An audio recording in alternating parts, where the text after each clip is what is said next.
মনুষ্যত্ব অর্জন, পশুত্ব বর্জনই হোক অঙ্গীকার, বলছেন তারেক রহমান। জানিয়ে দেব নির্বাচন ফেব্রুয়ারিতে হতেই হবে, কোনো বিকল্প নেই, বলছেন জামায়াত নেতা মতিউর রহমান আকন্দ।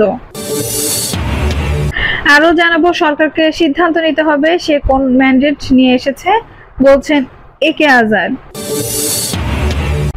এবং সর্বশেষ জানাবো জাকসু নির্বাচন শিবিরের ভূমিধস জয়। দর্শক শুনছিলেন সংবাদ শিরোনাম, এখন বিস্তারিত।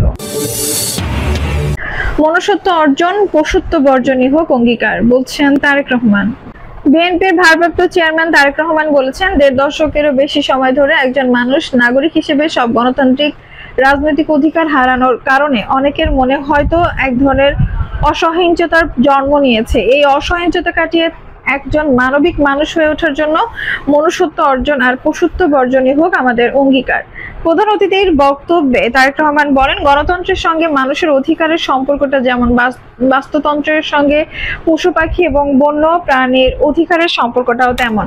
সুতরাং রাষ্ট্র রাজনীতিতে গণতন্ত্র এবং শুদ্ধাচার প্রতিষ্ঠিত থাকলে বাস্তবিকভাবেই বাস্তুতন্ত্র নিরাপদ থাকে। মানুষ হিসেবে আমরা রাষ্ট্র এবং সমাজে নিজেদের অধিকার নিশ্চিত করতে পারলে অন্য সব প্রাণীর অধিকার সংরক্ষণের ব্যাপারেও আমরা সতর্ক ও যত্নবান থাকব।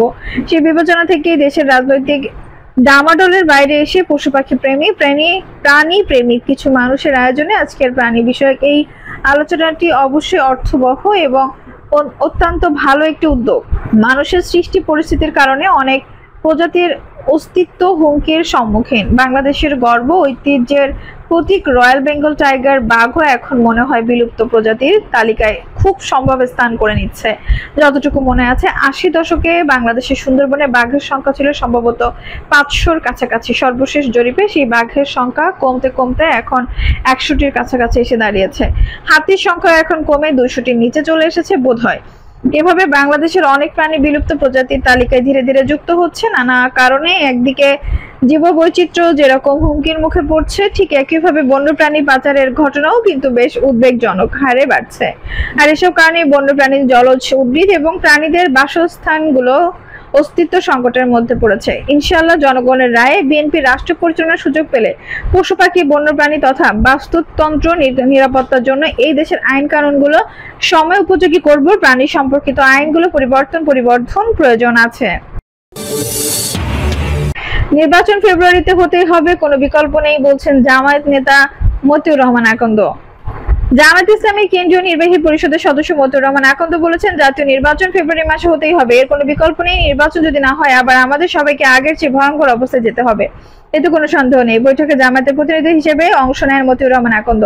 জাকসু নির্বাচনের ফলাফলের কথা উল্লেখ করে তিনি বলেন, ডাকসু নির্বাচনে যারা জিতেছেন তারা দলীয় পরিচয় নিয়ে জিতেছেন কি না জানি না, তবে যারা হেরে গেছেন তারা দলীয় পরিচয় নিয়ে নির্বাচন করেছেন। জাকসু নির্বাচনে 25টি পদের মধ্যে 21টিতে বিজয় লাভ করলো একটি সংগঠন। এখানে প্রায় 60,000 ছাত্রের মতামতের প্রতিফলন হয়েছে। সুতরাং আমরা কি এখনো বসে থাকবো? প্রত্যেকটি জরিপে 3 মাস আগে একরকম ছিল, এখন আরেক রকম। ঐক্যমত্য কমিশনের বক্তব্য যখন জনগণের কাছে যাবে আরেকটু হবে। এজন্য আমি বলেছি, মেহেরবানি করে প্লিজ আমরা একটা পয়েন্ট আসি। সংস্কার বাস্তবায়ন প্রশ্নে রাজনৈতিক দলগুলোকে গো ধরে না থাকার আহ্বান জানিয়ে জামায়াতের এই নেতা বলেন, আমাদের অতীতে সব গো ধরা কিছুকে বাদ দিয়ে সাংবিধানিক বৈধতা নিয়ে অবশ্যই রেফারেন্ডামের আয়োজন করা উচিত। রেফারেন্স আছে, সেটার ভিত্তিতে জনগণের ম্যান্ডেট নিয়ে জুলাই সনদকে সাংবিধানিক এবং আইন ভিত্তিক নিয়ে ফেব্রুয়ারির মধ্যে নির্বাচনের আয়োজন করতে হবে।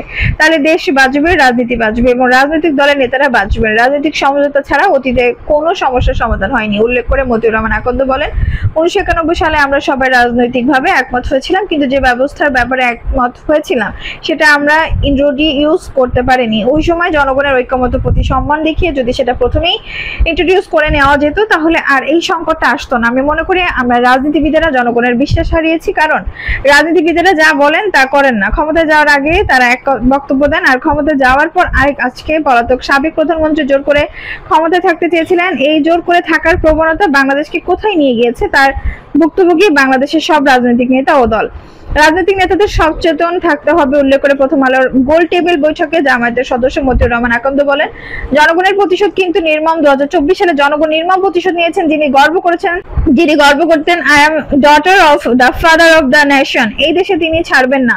তিনি চলে যেতে বাধ্য হয়েছেন। তিনি চলে যাওয়ার সঙ্গে সঙ্গে বাংলাদেশের সংবিধানের 55, 56, 58, 59 এবং 65 থেকে 92 পর্যন্ত সব ধারা অকার্যকর হয়ে গেছে। সুতরাং সংবিধান তো অকার্যকর হয়ে গেছে। এই অবস্থায় ডক্ট্রিন অফ নেসেসিটি ও জনগণের অভিব্যক্তি হিসেবেই অন্তর্বর্তী সরকার ক্ষমতা গ্রহণ করেছে।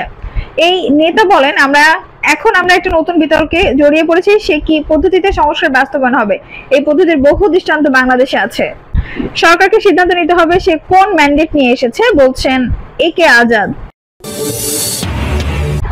হামিম গ্রুপের চেয়ারম্যান ও ব্যবস্থাপনা পরিচালক একে আজাদ বলেছেন, সংস্কার বাদে যদি নির্বাচন দেওয়া হয় তাহলে আগের জায়গায় ফিরে যাওয়া হবে। রাজনৈতিক নেতারা তাদের মতামত দিয়েছেন এবং এখন সিদ্ধান্ত সরকার নেবে। এই ব্যবসায়ী নেতা বলেন, এখন কথা হলো যে সংস্কার আগে না নির্বাচন আগে। রাজনৈতিক দলের কাছে যদি সবকিছু ছেড়ে দেওয়া হয়, আমি মনে করি এটা সঠিক না। এটা সরকারকে সিদ্ধান্ত নিতে হবে।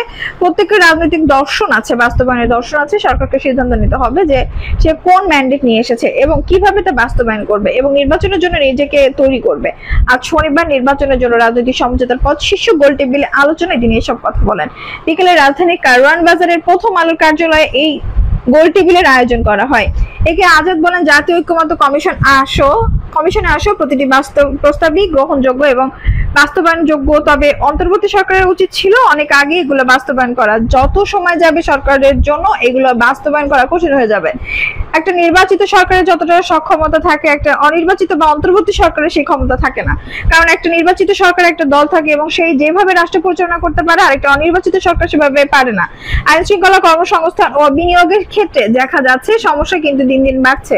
নির্বাচন এখন অবধারিত, এটা ফেব্রুয়ারির মধ্যে হতে হবে, এর কোনো বিকল্প নেই। প্রভাবশালী রাজনৈতিক দলগুলো প্রশাসনকে পরোক্ষভাবে পরিচালনা করেছে উল্লেখ করে এই ব্যবসায়ী নেতা বলেন, আগের মতো তারাই মামলা দিচ্ছে, আসামি ঢুকাচ্ছে, তারাই আবার আসামি বের করছে। আগের যেসব জায়গায় যেভাবে চাঁদাবাজি চলছিল, এখন সেসব জায়গায় ব্যক্তির পরিবর্তন হয়েছে কিন্তু সিস্টেম একই আছে।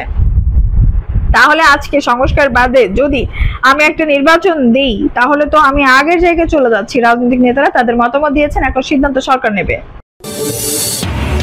জাকসু নির্বাচনে শিবিরের ভূমিধস জয়। জাহাঙ্গীরনগর বিশ্ববিদ্যালয় কেন্দ্রীয় শিক্ষার্থী সংসদ নির্বাচনে ভিপি পদে স্বতন্ত্র প্রার্থী আব্দুর রশিদ জিতু ও জিএস পদে ছাত্র শিবির মনোনীত প্যানেলের মোহাম্মদ মাজহারুল ইসলাম নির্বাচিত হয়েছেন। শনিবার বিকেলে আনুষ্ঠানিকভাবে নির্বাচনের ফলাফল ঘোষণা করে জাকসু নির্বাচন কমিশন। নির্বাচনে এজিএস পদে ফেরদৌস আল হাসান ও এজিএস পদে আয়েশা সিদ্দিকী মেঘলা নির্বাচিত হয়েছেন। তারা দুজনেই ছাত্র শিবির সমর্থিত সমন্বিত শিক্ষার্থী জোটের প্রার্থী। নির্বাচন কমিশনের ঘোষিত ফলাফল দেখা যায়, জাকসুর কেন্দ্রীয় সংসদে শীর্ষ 4টি পদের মধ্যে 3টি সহ মোট 25টির মধ্যে 20টি পদে বিজয়ী হয়েছেন ছাত্র শিবির সমর্থিত সমন্বিত শিক্ষার্থী জোটের প্রার্থীরা। অন্য পদগুলোতে নির্বাচিতরা হলেন শিক্ষা ও গবেষণা সম্পাদক আবু ওবায়দা ওসামা, পরিবেশ ও প্রাকৃতিক সংরক্ষণ বিষয়ক সম্পাদক মোহাম্মদ শাফায়েত মীর, সাহিত্য ও প্রকাশনা সম্পাদক মোহাম্মদ জাহিদুল ইসলাম, সাংস্কৃতিক সম্পাদক মইফুল্লাহ শেখ জিসান, স্বতন্ত্র সহ সাংস্কৃতিক সম্পাদক মোহাম্মদ রায়হান উদ্দিন, নাট্য সম্পাদক মোহাম্মদ রুহুল ইসলাম, ক্রিয়া সম্পাদক মাহমুদুল হাসান কিরণ, সহক্রিয়া সম্পাদক নারী ফারানা আক্তার লুবানা, সহক্রিয়া সম্পাদক পুরুষ মোহাম্মদ মাহাদি হাসান, শিবির প্যানেল তথ্য প্রযুক্তি ও গ্রন্থাগার সম্পাদক মোহাম্মদ রাশেদুল ইসলাম লিখন, শিবির প্যানেল সমাজসেবা ও মানবিক সম্পদ উন্নয়ন বিষয়ক সম্পাদক আহসাব লাবিব, গণতান্ত্রিক ছাত্র সংসদ বাকশাস সহ সমাজ সেবা ও মানব সম্পদ উন্নয়ন বিষয়ক সম্পাদক নিগার সুলতানা, শিবির প্যানেল সহ সমাজ সেবা ও মানব বন্ধক মানব সম্পদ উন্নয়ন বিষয়ক সম্পাদক পুরুষ মোহাম্মদ তহিদ হাসান, স্বাস্থ্য ও খাদ্য নিরাপত্তা বিষয়ক সম্পাদক হুসনি মোবারক এবং পরিবহন ও যোগাযোগ সম্পাদক মোহাম্মদ তানভীর রহমান। এছাড়া কার্যকরী সদস্য পদে 3 জন নাবিল বিনতে হারুন, ফাবলিহা জাহান, নুসরাত জাহান ইমা এবং কার্যকরী সদস্য পদে 3 জন মোহাম্মদ তরিকুল ইসলাম, আবু তালহা, মোহাম্মদ আলী চিশতি নির্বাচিত হয়েছেন। বিজয়ী সদস্যদের মধ্যে মোহাম্মদ আলী চিশতি বাকশাস সমর্থিত প্যানেলের।